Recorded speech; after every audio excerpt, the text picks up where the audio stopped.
Welcome to Let's Talk with John Kane and Shawnee Rice.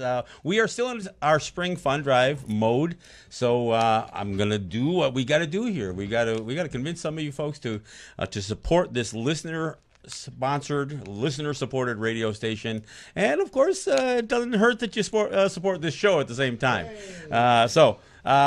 We opened up with one of my classic opening numbers, which is Res Blues by Murray Porter. And what I'm offering as a premium is his latest CD. It doesn't have Res Blues on it, but we'll play a couple of tracks from it as we go through the hour. I played many of them on our last program. And this is his new CD called Stand Up, and it like all of his CDs, most of the songs are tied directly to an issue, whether it's missing and murdered Indigenous women with the song Highway 16, which we'll play at the bottom of the hour, or whether it's No More, which essentially the CD gets its title from, because it's about standing up, and it's about being idle no more. He addresses the social issues. His final song is on the CD is one that he's dedicated towards the suicide problem that exists on Native territory. And of course, all of these problems that we address, whether it's missing and murdered Indigenous women, go for the violence against women in general. Whether it's standing up for environmental issues, that's a fight we all should be in. If we're not, we certainly should be. So this is a CD that I'm offering as a premium.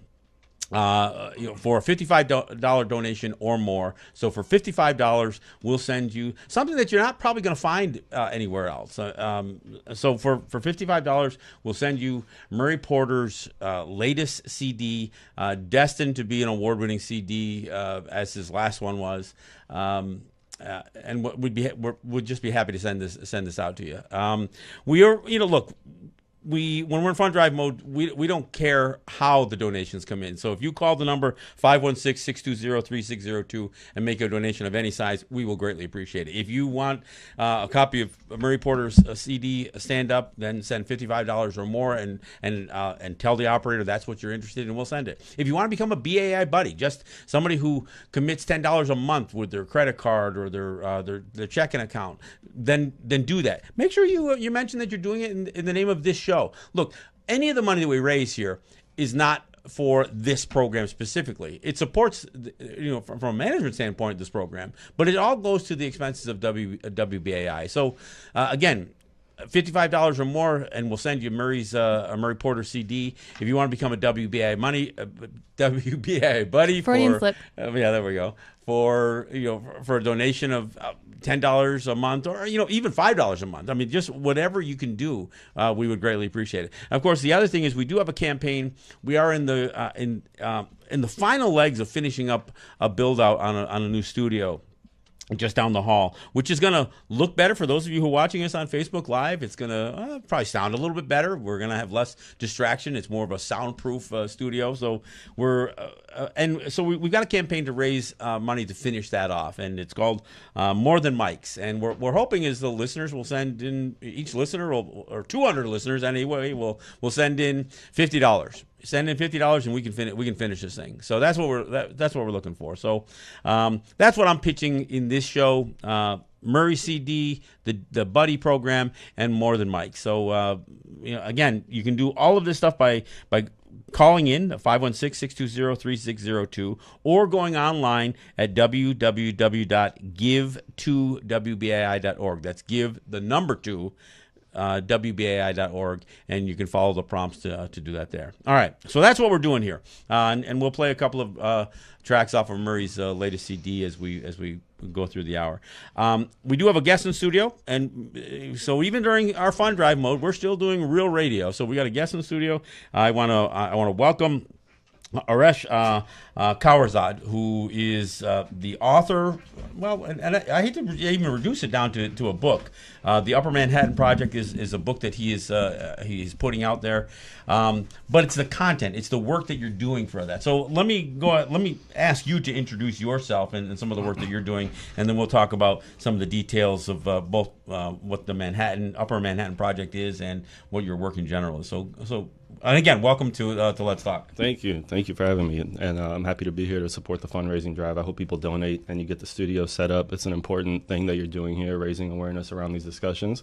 And thank you for identifying the Upper Manhattan Project as a project and not necessarily just a book. We're talking about the book form, but the Upper Manhattan Project is more than that. And kind of the opening thing I say about it is like the Manhattan Project, but it's to save the world instead of destroy it, in the sense that it's a comprehensive approach to thinking about how we shape our communities and how we connect with people in feeding into that discussion. And when I say how we shape our communities, that's what I mean. Not how other people shape our communities, but how we kind of engage with the topic of climate change and gentrification and urban redevelopment and governance, and all of the deep-rooted systemic issues that we really have to grapple with and change in order to ensure our future. And so this is a project that, to take a step back, it's done within the context of combining art, education, and urban planning. And that's how I talk about approaching my work. And I talk about it that way because I recognize having a professional background in doing urban planning and thinking about, looking at how development happens. You notice, and also being someone of Afghan descent. So it's really those two things, being from Afghanistan and having had my family be displaced from there. And what I always say is about displaced people is that they're inherently politicized. You can't take someone and completely change their location without their consent and not politicize them. They might approach it differently, but you're inherently making them a political object, or a political person. So well, and that's not just displaced people. Any people who have been marginalized by politics makes them political, topics anyway. So, yeah, but exactly. You're right, absolutely right. So just to summarize here the project.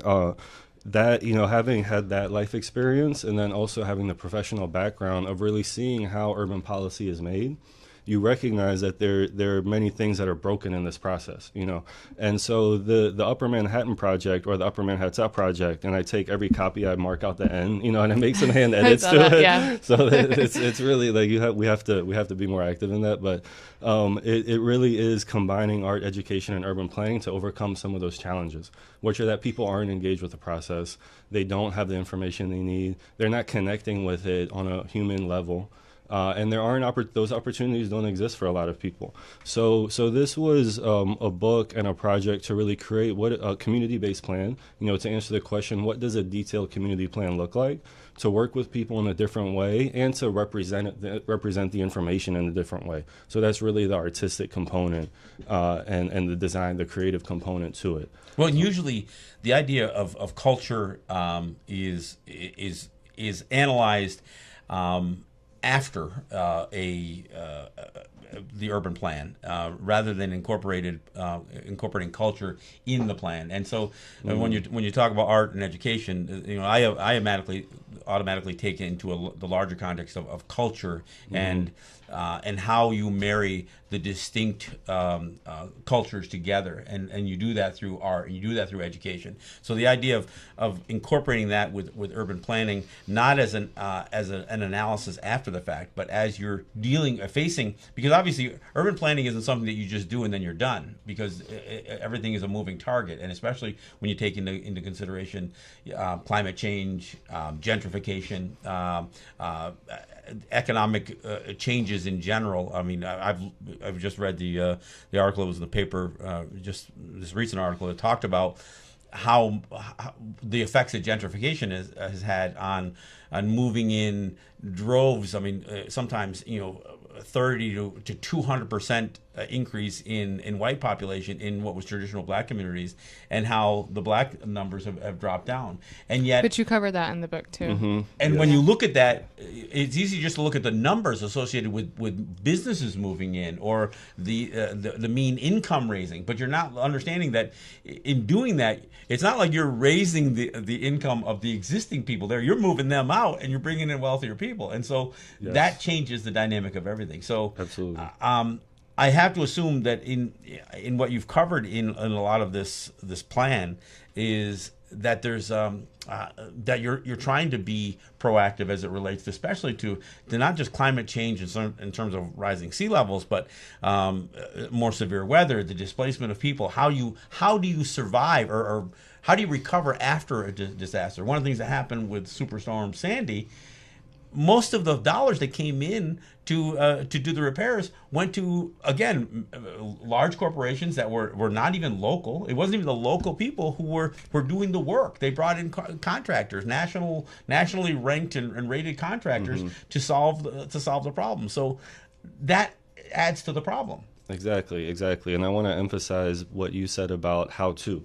And that's the point that I see us being at. And this is kind of my experience in this process has led me to that conclusion, is that we're really at a how-to moment, right? People need tools, and they need a manual, or that I automatically went to thinking about a manual. And it might be because it's kind of what we grew up with. We grew up with manuals. I was thinking about the old trapper keepers that we used to have, and there used to be all the the information in the background.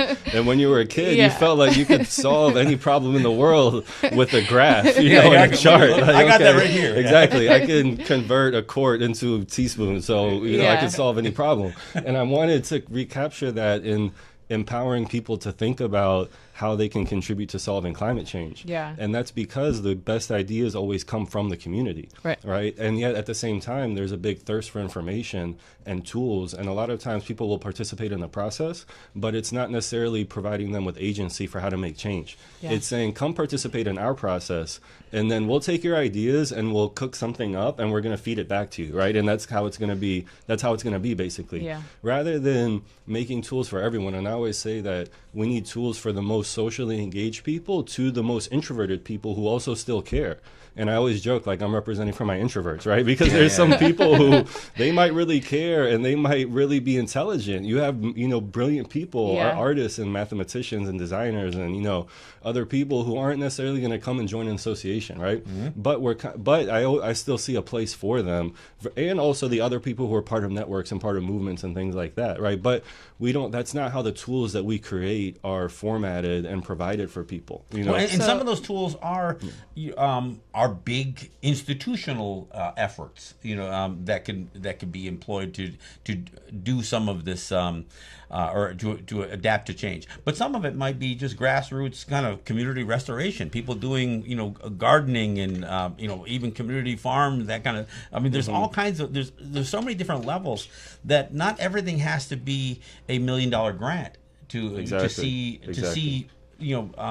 a community start to see life that perhaps has been on the slide. And so if you're looking at a plan that can involve children, it can involve families, and not just some multinational corporation who knows how to bring in bricks and glass. Exactly. And combining those things, really, because at the same time there is a place, or at least there's a part of the process for working with institutions, right? There's all kinds of data that's being collected. We know that now, that there's more data being collected now than ever, right? And at the very same time, people might have access to more, but there's a lot of data that people don't have access to, right? And so if you think about these resources that are going into doing this research, and a lot of the policy that's being created around climate change is being driven by this data that's not available to people. If that data was available to people in a very accessible and systematic way, what if they could take that and act on it, right? And if they wanted to create a community garden, they would then have this data that actually informs how they're making those decisions, right? If you're going to make a garden, it should be in a place where you're aware of what the flooding is going to be in the future. You're aware of the places that are food, I don't want to say deserts or whatever. There's other terminology for it. But where are the places that don't have access to green food, right? To green vegetables and things like that. So this is also an attempt at really combining those things and saying, what if we had, for every place, data that was available, combined with the values process of acknowledging that the best ideas come from the community, right? Well, and even data that may be available if you don't know where to look, because there is a lot of information available, and we deal with a lot of that stuff as we're talking about native issues. Look, you can find the data if you know where to look, or if you know what the question is to even ask. And so part of I got to assume part of what you're doing is to make the data more accessible, make it more applicable to making decisions about going forward, whether it's again small community issues or whether it's providing a model. But that's that's why this book is so beautiful, is because it's also like for any academic level you can go and look at this book, because there's not massive amounts of text on each page. Like, it's really set up really intuitively, because there's text and then there's a graphic and then there's stats and then there's like just set up in a way that's not intimidating. So even like if you know, like if you want to engage, you can engage on this level and then kind of build your way up, because it's easy to take in and digest, which is really helpful, especially for me, because I was trying to get through it so quickly before today, and I was like, oh, I just flew through it because there's so much, like it's just broken down so beautifully. But we should also probably back up and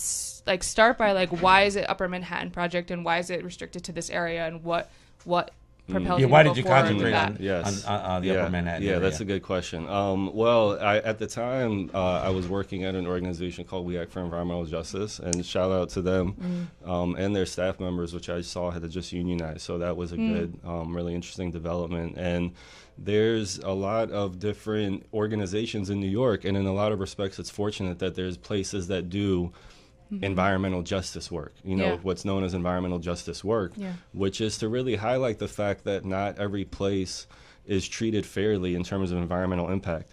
And we had a workshop at CUNY the other week, and there was a woman in the audience, and after my presentation, she was very upset.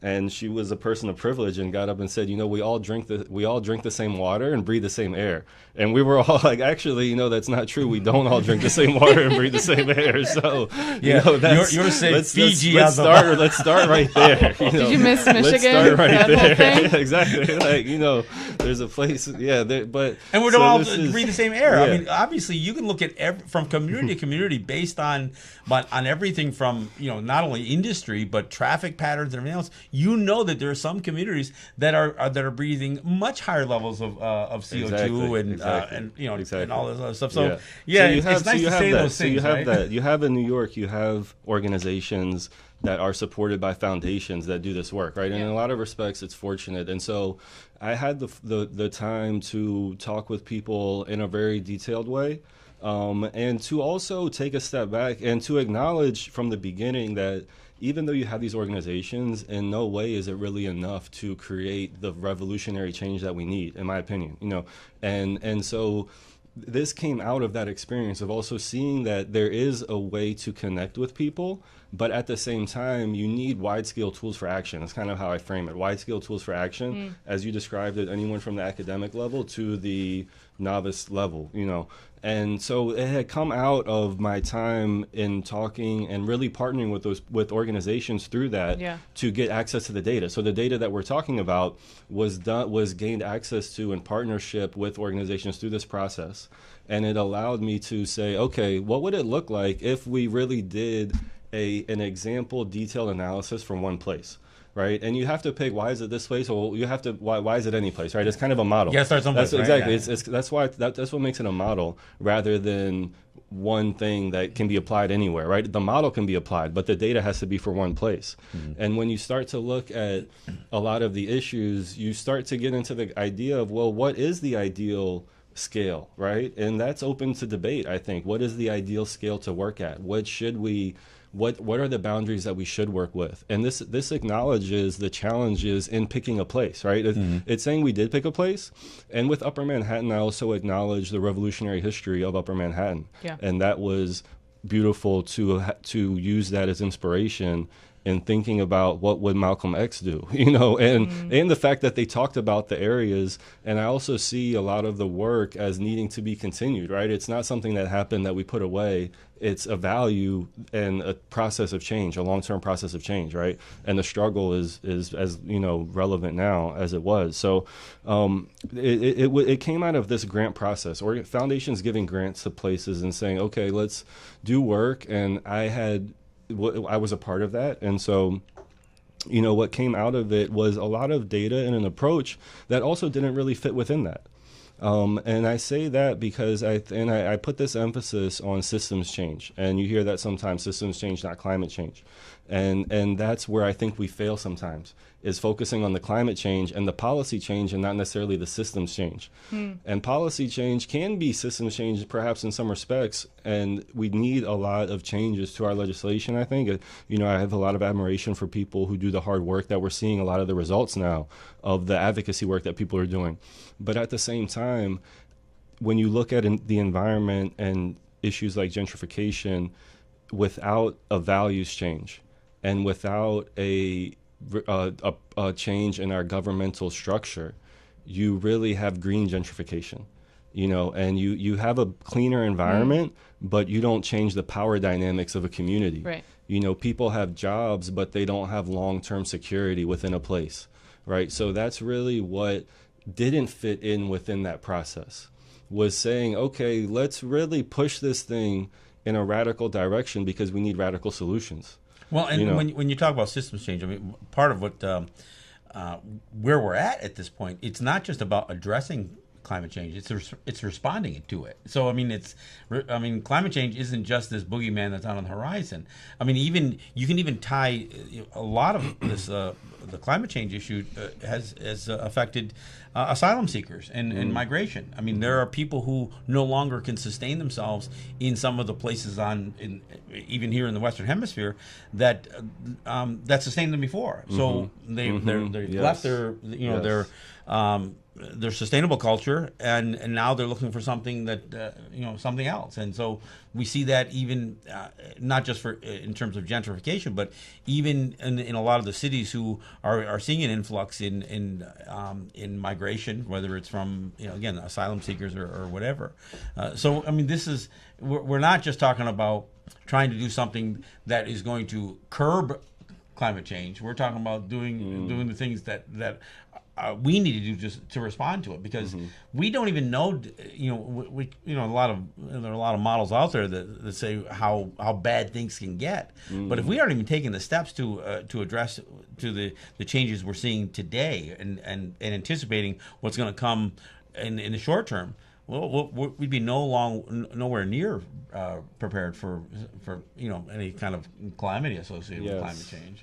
Coming down the road. Yeah, absolutely. I think that's the other part of the discussion is the crisis, that a lot of places are experiencing. And I also make a point that a crisis is a relative term, right? Because when the crisis is happening to you, climate change doesn't matter, right? There's and the crisis may be affecting you in ways much more severe than it's affecting others. That's what we also see. Exactly. And that's climate racism, as they call it, too. Environmental racism. I was going to say that's what environmental justice is saying that. And I make the point there's an image of, there's a lot of language around crisis that's been used historically, right? And that's relevant for those groups. So I think a big mistake that happens is people actually saying it's a crisis, because you're not building trust when you are saying you have to do something now because there's a crisis, when nothing happened when another group was going through a crisis and the groups in power didn't help them, right? Puerto Rico. So I think that's a big mistake. Exactly. Yes. Yeah. So that's a big mistake I think that people make, and it does happen on racial lines, right? And that's a big issue with the environmental community.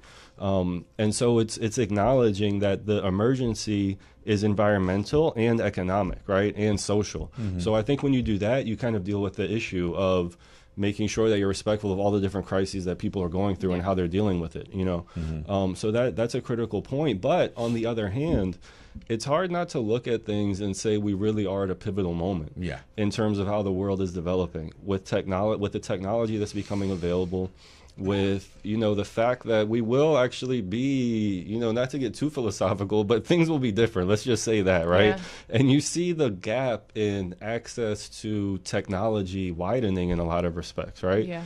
So it's going to harden. I think something I'm concerned about is really these inequalities hardening in a real way. When people start to make changes in really fundamental ways to society and to nature, that's not easy to reverse a lot of those things, So I worry about that, and that's also part of this crisis. And the plan is to also say that is, in New York City, planning is done when a developer wants to build something, and there's the ULURP process, Uniform Land Use Review process, right? Right. Which is not a process of social empowerment, right? Absolutely. It's actual There's reverse. Relatively few people involved in that process. Very few people, and they're responding to an idea that was put out by a developer, right? Yeah. So and that has a very specific goal, not a more broad-based universal goal. Exactly. Of course, it's their goal, not the other people's goal. And usually it's about making money.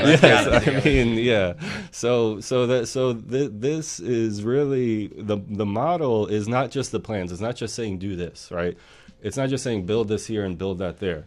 It's also saying in order to get to that point, you have to engage people differently, and the model is about social networks and cooperative, development, right? Cooperative ownership over resources is as much a part of the solution as really creating the environmental solutions, the technology. Well, and so the goal has to be more specifically geared towards quality of life and less towards some of the other metrics that people whether it's dollars and cents, profitability, mean income. I mean all the things that people want to measure that they say are used to measure quality of life oftentimes miss the mark because they aren't looking at has life improved not just for the people who may move there but the people who are there and that kind of stuff. So I guess in the time we have left, what I'd like to find out is what can people do?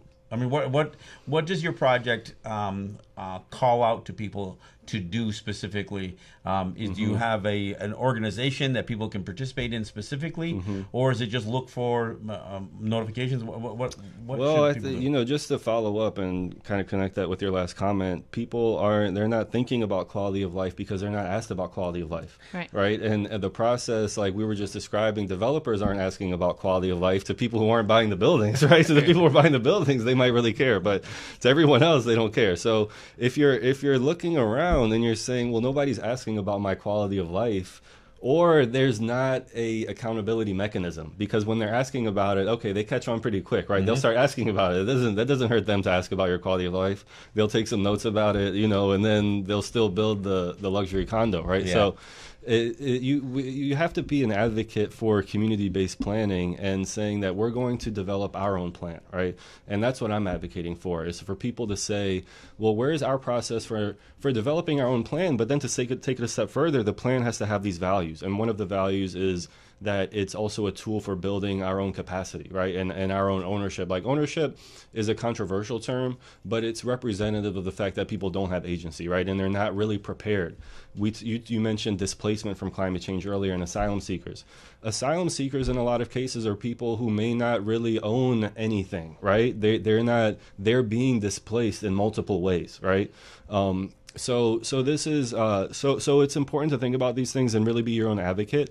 And the book itself, I should say, is available at aakpress.com. So the book, after you donate to WBAI, you can go on here and get a copy. But there's really a way to do community-based planning. It doesn't exist in New York City now in a way that authentically represents the ideas of the community and is connected with an accountability process to say any development that happens as a result of this has to be part of a process of putting back resources into the community and reinvesting in it rather than extracting. It's not only energy that's extracted, it's culture that's extracted, it's human capital that's extracted, So thinking about extraction and development and those things differently, and there's a lot. It's a big discussion. It would be great to continue it, because and I want to talk maybe about we that. need to build our own new cities. That's the other thing. Like on the other side of it, or not. I mean, not every. I think sometimes there's an overemphasis that life has to focus around urban planning rather than trying to understand that there's another world out there. The warning, there's a lot of space. That's that. And you mentioned something really important earlier, and I want to connect it back. Several years ago, when this plan was being developed, I wrote an op-ed called "Not Waiting for Paris," and it was about how we can't be reliant on these big deals like the Paris climate change deal. And we need to do our own community plan, right? And if you don't have a plan for yourself, somebody else will impose their plan on you, right? Yeah. So it was about that, and part of thinking about that can be relating that to the Green New Deal, which is the next big policy after the Paris Agreement to kind of deal with the impacts of climate change. And a lot of the solutions being represented are kind of, I'm a little bit concerned that they mirror a lot of the solutions that were put forward in the original New Deal. Yeah. Which were things like freeways that were technologically advanced at the time, but the way that they were done wasn't really sensitive to quality of life, and people's rights and environmental justice. So a freeway back then was thought about being great. I can get in the car and I can go here. It's kind of the way that people talk about other forms of technology. If we have better technology, we can be more productive. That's not always a good thing when that productivity comes at the cost of the community fabric, Right. you know, and all the gentrification that's going to happen, and all of the other things. We've got so much here. Would you do me a favor? Would you come back? Of course. When we're not in Fun Drive, that way we can go to callers, because this is normally a talkback show. I'm sure there's many callers that would love to call in and have conversations. So would you promise me that you'd be willing to come back and join us again? I'm here in New York. Thank you for having me. I would love to come back. I'd love to have you come back, and we can talk about all this stuff, because frankly I've got more questions that I'd love to. All right, I did my job then. So, yes, you did. So I want to thank you, Aresh Kawarzad, for coming in with your Upper Manhattan project, and we'll have you back, and we'll open it up to everybody. Here's what we're going to do. We're going to go off on a Murray Porter song. This is a song from his CD Stand Up. It is called Highway 16. It's going to be a good intro to us to get into talking about missing and murdered Indigenous women, which we'll do when we come back. But this CD, including this song, is available as a premium for $55 or more. You just got to call 516-620-3602. That's 516-620-3602. Tell them you want Murray Porter's stand-up CD and make a contribution of $55 or more, and we'd be happy to send it to you. We'll go out on Highway 16, and we'll come back with a discussion on missing and murdered Indigenous women.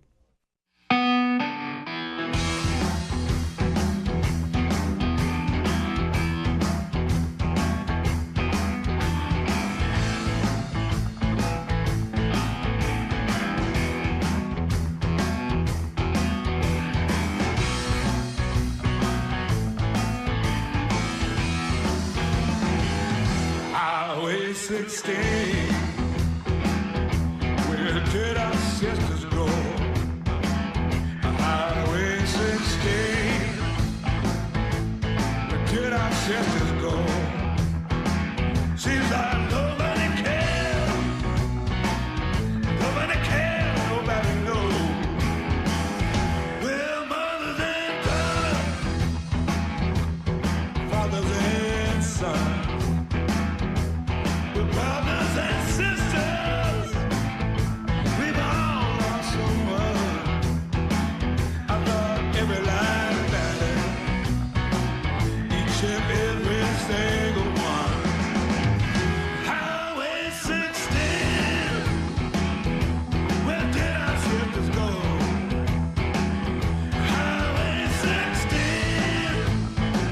where did our sisters go? Seems like nobody cares, nobody knows.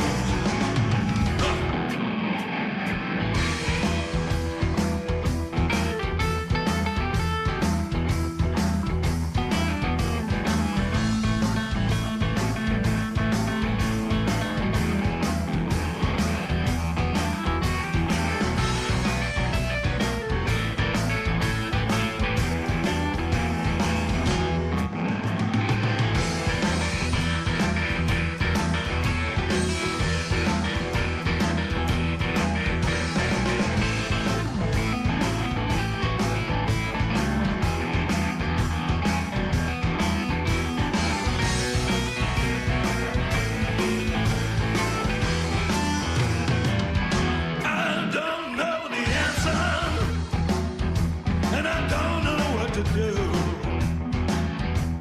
The people in power, they won't listen to me and you. We gotta keep on fighting if we wanna know the truth. Highway 16, where did our sisters go?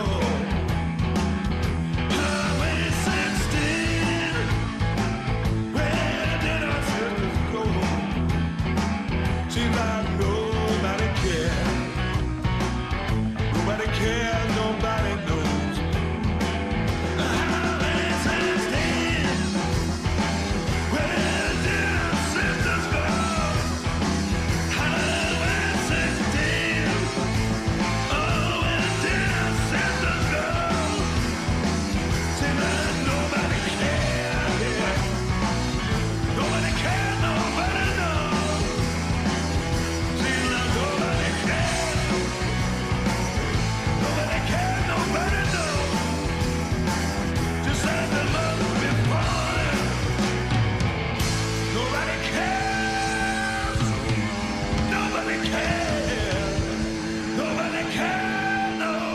All right, thanks for coming back.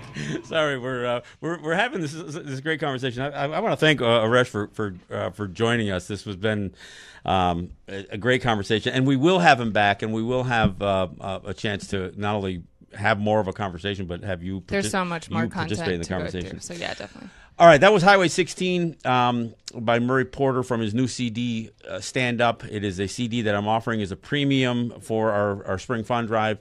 For a donation of $55 or more, we will be happy to send you a copy of this CD. You just got to call 516-620-3602. That's the number to call to make a donation of any size. But if you're interested in music by Murray Porter, you've heard plenty of it over the years as I've done this show, and even, frankly, even going back to when I was interim host of First Voices. I featured Murray Porter's music prominently, and frankly, we'll probably always feature it fairly prominently. You do it every show. When I host a solo show, that's when you know it's solo, because I don't play Murray Porter. Nothing against Murray Porter, he's great, but and I bring some other stuff in. You do Pure occasionally. Fay and Logan Stats and some other. I try to mix it up a little bit, yeah, but there's something about Res Blues, opening a show with Res Blues and saying, look, you got to understand that we have a different perspective. It goes back to a little bit of what Aresh was talking about. So that's kind of real. But Highway 16 is also known as the Highway of Tears. It is a highway that runs through Western Canada, where there's a completely disproportionate and an unjustifiable number of Native women who turn up missing. It is tied oftentimes to the sex slave trade. It is tied to man camps that are associated with these extractive industries. But it's also a direct result of the abject poverty that Native territories often exist in. And I travel here from the Seneca Nation territory of Cattaraugus. Even Cattaraugus has a population that 30%. Again, according to some stats, fall below the poverty line. In spite of what people think, they're a casino tribe, they must be rich. Well, that's the reality. And as you go to some territories like Pine Ridge, Standing Rock, some of these territories out in the west and the southwest, the southeast. There are plenty of territories. Go up Onondaga in central New York and see the conditions that many people are living in. Our environment is not conducive to offering a great promise of hope and prospect for the future, and that also leads to the conditions that are ripe for something like missing and murdered Indigenous women. So again, the Highway 16 song is an important tribute to missing and murdered Indigenous women, and that's why I wanted to play it along with promoting Murray's CD. So we're also adding the G2 to MMIW, and that's to focus on the fact that it's not just women, it's girls, it's boys, and it's largely a trans community. And as you relate to, which we talked about a billion times, is whenever you're putting the pipeline in that infrastructure in that community, it's normally around an Indigenous community, and that's a large group of men coming out to do this construction, and the men are away from their families, so that creates this man camp atmosphere, and then it turns into open season, which is how it's viewed with these men that are by themselves, who can go and find a woman, a child, or a trans person and take them away, whether it's going to be rape or murder. They can leave them, take them, leave them, and then this report goes it's not dealt with by the police. That's the point. And I do want to not leave out boys and men, because one of the things, again, a number that you can't get away from is even the whole death by cop issue. Native people actually proportionally, I'm not saying in total numbers, but proportionally have a higher rate of death by police officer than anybody else, including Black, Hispanic, and any other people of color. And so these are numbers that are real. So when we talk about missing and murdered Indigenous women, men, boys, trans, gay, this is there's obviously a racial component to the whole issue, and the racial component isn't just about looking down upon people. It's the conditions that the people that we live in as a result of race-based policies that the United States has had. So this is what's so important to talk about. Look, in 2 weeks, downstairs at the Brooklyn Common, I'm going to show a film called Wind River, and it's probably the only major motion picture that has been produced that addresses this issue. Now, is it the perfect film? No, I'll tell you right off the top. It's a Weinstein film, so we can. That doesn't mean don't come see it, but it's a Weinstein film. So there you go. It's also in the classic nature of Hollywood. Even though it's a film about Native people, we got to have white heroes. And I know Reggie's saying, you're welcome. Exactly. What's the problem? Yeah, we gotta have white heroes, and we've got to be grateful to have them, I guess. But the film does star two actors that I kind of like. It's got Jeremy Renner and Elizabeth Olsen. I know if you've heard those names, you may be an Avengers fan, but because they are obviously they're superheroes in another film. But in this film, Elizabeth Olsen plays a FBI agent, and Jeremy Renner plays somebody who lives in and amongst Native people and plays a role in this film. But the film does capture the issue. It features man camps. It features the substance abuse issues, the isolation issues, so many of the things that contribute to the problem that not only creates the missing and murdered Indigenous women problem, but it also contributes to the problem that you alluded to, where there's never the resources thrown at in properly investigating. Or data, which I did a whole show on data itself. Following up on, creating a database to find out, creating the database, having data, or even giving that information away. And a lot of times the state agencies will refuse giving away data because A, they don't have it, period. B, they'll ignore the email, they'll ignore the request. Yep. C, the murdered and missing Indigenous are they're not racially identified correctly. So a lot of times Indigenous women are labeled as Latinx, Hispanic of some sort. And so that skews the data. Well, there's also the other way that data gets skewed is to assume that if somebody's missing that they ran away. And the other piece of data that really gets manipulated is how many deaths are automatically attributed to suicide. Yeah.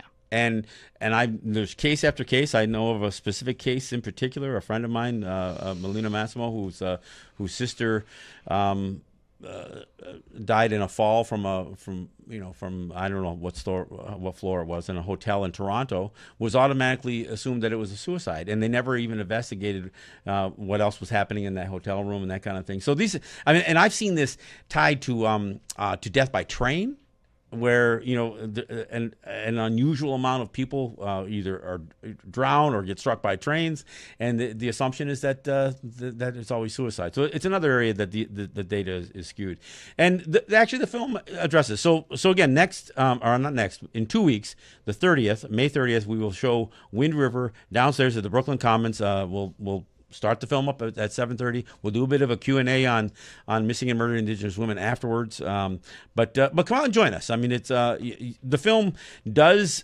again, in its closing graphics, does specifically do a call out to raise awareness to missing and murdered Indigenous women. So it's an opportunity for us to have that conversation. I also just want to give a huge shout out and thank to all the work that all of the Indigenous women in New York City had done on May 5th, which is the National Awareness Day for Murdered and Missing Indigenous Women, Girls, Two-Spirit folks, particularly Seeding Sovereignty and Indigenous Women's Collective. They did like guerrilla theater action style, and they all wore red and went on the trains and had a script that really showed all of the stats and anecdotes of people who've been affected by murdered and missing Indigenous women.